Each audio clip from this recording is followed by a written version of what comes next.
Good morning बच्चों। मैं आपको हजारी प्रसाद द्विवेदी का अशोक के फूल जो पाठ पढ़ा रही थी उसके आगे का पाठ पढ़ा रही हूँ, जिसे आप ध्यान से सुनिएगा और समझिएगा। आज हमारे भीतर जो मोह है, संस्कृति और कला के नाम पर जो आसक्ति है, धर्माचार और सत्य निष्ठा के नाम पर जो जड़िमा है, उसमें का कितना भाग तुम्हारे कुंठ नृत्य से ध्वस्त हो जाएगा, कौन जानता है। लेखक कहता है आज हमारे भीतर जो अपनी संस्कृति और कला के लिए मोह है, उसके प्रति जो आसक्ति है, जो लगाव है, धर्माचार और सत्यनिष्ठा के नाम पर जो जड़िमा है, उसका कितना भाग तुम्हारे कुंठ नृत्य से, तुम्हारी कुंठ विचारधारा से समाप्त हो जाएगा, कुंठा से भरी विचारधारा से समाप्त हो जाएगा। इस बात को कौन जानता है। मनुष्य की जीवन धारा फिर भी अपनी मस्तानी चाल से चलती जाएगी। लेखक कहता है मनुष्य की जीवन धारा फिर भी अपनी मस्ती की चाल से आगे बढ़ती जाएगी। समय परिवर्तन होगा और समय के अनुसार मनुष्य को जितना अच्छा लगेगा उसको वह ग्रहण कर लेगा, और जो नहीं लगेगा उसको वो छोड़कर आगे बढ़ जाएगा। आज अशोक के पुष्प स्तबकों को देखकर मेरा मन उदास हो गया। कल न जाने किस वस्तु को देखकर किस सहृदय के हृदय में उदासी की रेखा खेल उठेगी। लेखक कहता है कि आज अशोक के पुष्प को देखकर मेरा मन उदास हो गया कि क्या समय था, इस अशोक के पुष्पों का कितना महत्व था, और आज समय परिवर्तन हुआ कि लोगों ने अपने जीवन से इसको भुला दिया, साहित्य से कवियों ने निकाल दिया। इसको देखकर मेरा मन उदास हो गया। न जाने मेरे समान किस सहृदय के हृदय में कौन सी वस्तु को देखकर मन में उदास हो जाएगा, इस बात को उदास हो जाएगा। एक कहता है मेरे समान न जाने किस सहृदय का मन भी समय के अनुसार किस वस्तु को देखकर उदास हो जाएगा। जिन बातों को मैं अत्यंत मूल्यवान समझ रहा हूँ और जिनके प्रचार में चिल्ला चिल्ला कर गला सुखा रहा हूँ, उनमें से कितनी जिएंगी और कितनी बह जाएंगी। लेखक कहता है कि मैं जिन बातों को अत्यंत महत्वपूर्ण समझ रहा हूँ और जिनके प्रचार के लिए चिल्ला रहा हूँ, कह रहा हूँ, उनमें से समय के अनुसार कितनी रह जाएंगी, कितनी चली जाएंगी, इस बात को कौन जानता है। मैं क्या शौक से उदास हूँ? माया काटे नहीं करती। मुझे उदास होने का शौक नहीं। मैं शौक से उदास, क्या मैं शौक से उदास हुआ हूँ? मैं शौक से उदास नहीं हुआ। माया काटे नहीं करती। मैं इसलिए उदास हुआ हूँ कि मेरा मन जब प्राचीन साहित्य की ओर जाता है तो इस अशोक के वृक्ष की महिमा को, जो सामंती सभ्यता का प्रतीक बना हुआ था, और आज उसकी क्या दशा हुई, यह देखकर मैं उदास हो जाता हूँ। उस युग के साहित्य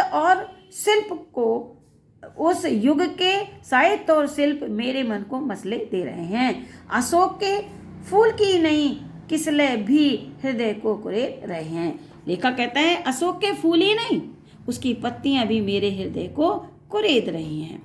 कालिदास जैसे कल्प माने युग, कवि माने कवि, युगीन कवि, कालिदास जैसे युग कवि ने अशोक के पुष्प को ही नहीं किसलयों को भी मदमस्त करने वाला बताया था। केवल उन्होंने पुष्पों को ही नहीं आकर्षक बताया था, उसकी पत्तियों को भी आकर्षक बताया था। अवश्य ही शर्त थी कि ये पुष्प और पत्तियां वह दयिता माने प्रिया के कानों में झूम रहा हो। किसले प्रसवो अपि विलासिनाम मर्यता दयिता श्रवणा अर्पिता। किसले माने पत्तियां, प्रसवो अपि विलासिनाम विलासता को उत्पन्न करती हैं, मादकता को उत्पन्न करती है, दयिता श्रवणिता जब प्रिया के कानों में वे अर्पित होती। परंतु शाखाओं में लंबित वायु ललित किसलियों में भी मादकता है। शाखाओं में लटकी हुई, वायु में झूमती हुई पत्तियों में भी मादकता है। मेरी नस नस से यह करुण उल्लास की झंझा उत्थित हो रही है। मेरी नस नस आज करुणा और उल्लास से भर रही है। मैं सचमुच उदास हूँ, लेखक कहता है मैं सचमुच उदास हूँ। अब ये पैरा इंपॉर्टेंट है, इसके आगे का भाग देखिएगा। आज जिसे हम बहुमूल्य संस्कृति मान रहे हैं वह क्या ऐसी ही बनी रहेगी? लेखक कहता है आज के संस्कृति को हम बहुमूल्य मान रहे हैं, कीमती मान रहे हैं, अच्छी मान रहे हैं, क्या ये ऐसी ही बनी रहेगी?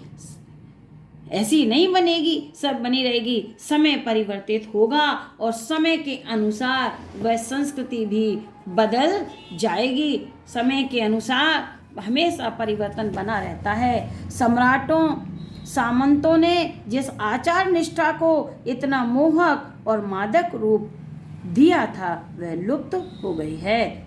लेखक कहता है सम्राटों और सामंतों ने जिस आचार निष्ठा को इतना मोहक और मादक रूप दिया था वह लुप्त हो गई है। लेखक कहता है कि उस समय के सम्राटों ने और सामंतों ने जिस विलासकारी आचार निष्ठा माने चाटुकारिता को पूर्ण संस्कृति को जन्म दिया था, वे मन को लुभाने वाली और व्यक्तियों को मदमस्त करने वाली संस्कृति, अब मादक माने मदमस्त करने वाली, मोहक माने आकर्षित करने वाली संस्कृति आज समाप्त हो गई है। ये अंडरलाइन है, इसकी व्याख्या करना है, ध्यान से देखिएगा। धर्माचार्यों ने जिस ज्ञान और वैराग्य को इतना महार्घ समझा था, महार्घ माने कीमती, मूल्यवान, वह लुप्त हो गया। मध्ययुग के मुसलमान रईसों के अनुकरण पर जो राशि उमड़ी थी वह वाष्प की भांति उड़ गई। लेखक कहता है कि फिर इसके पश्चात धार्मिक चेतना का उदय हुआ। तब धर्माचार्यों ने अपने काल के जिस ज्ञान और वैराग्य की भावना को अत्यधिक कीमती समझा था उसकी प्रतिष्ठा भी आज मिट गई, वह भी लुप्त हो गया, उसकी भी प्रतिष्ठा आज समाप्त हो गई।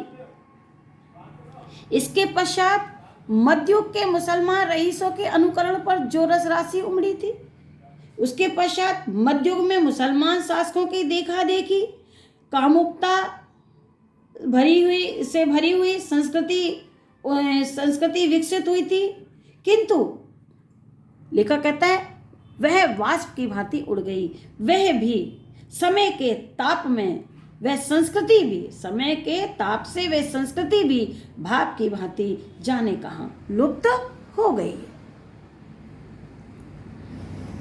लेखक कहते हैं कि क्या यह मध्ययुग के कंकाल में लिखा हुआ व्यावसायिक युग का कमल ऐसा ही बना रहेगा?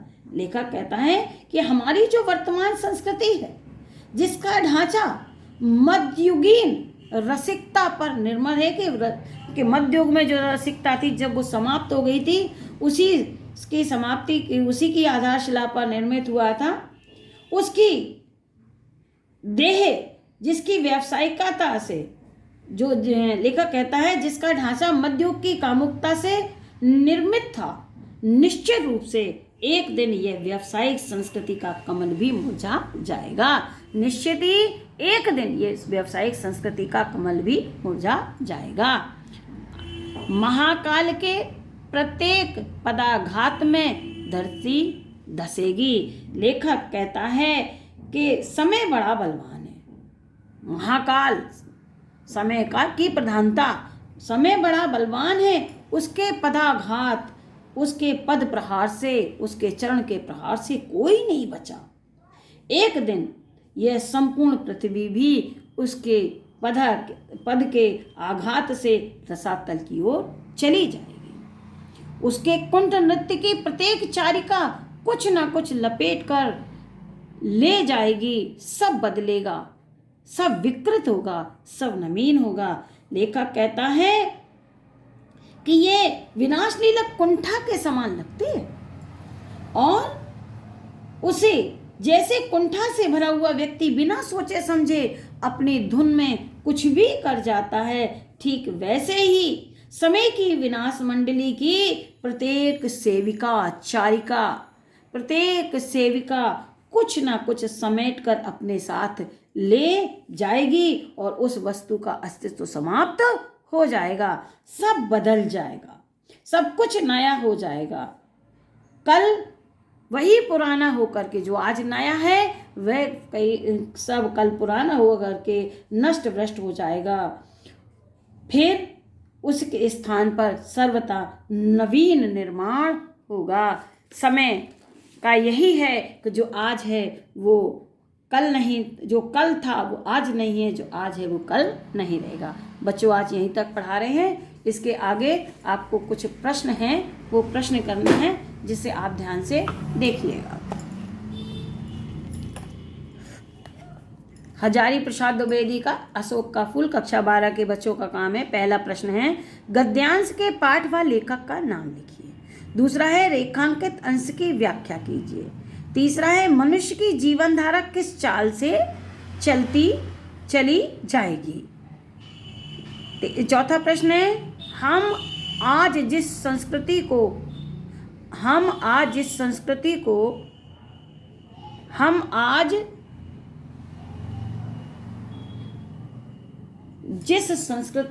बहुमूल्य मान रहे हैं। कुछ बेटा इसमें गलती है कि हम आज की संस्कृति को क्यों बहुमूल्य मान रहे हैं। हम आज की संस्कृति को क्यों बहुमूल्य मान रहे हैं। आगे देखिए, प्रस्तुत गद्यांश में किसके लुप्त होने की बात कही गई है। लास्ट प्रश्न है धर्माचार्यों ने किसको मूल्यवान समझा था और उसकी क्या दशा हुई है। बेटा इन प्रश्नों के उत्तर आपको अपनी कॉपी में देना है। ठीक है, धन्यवाद।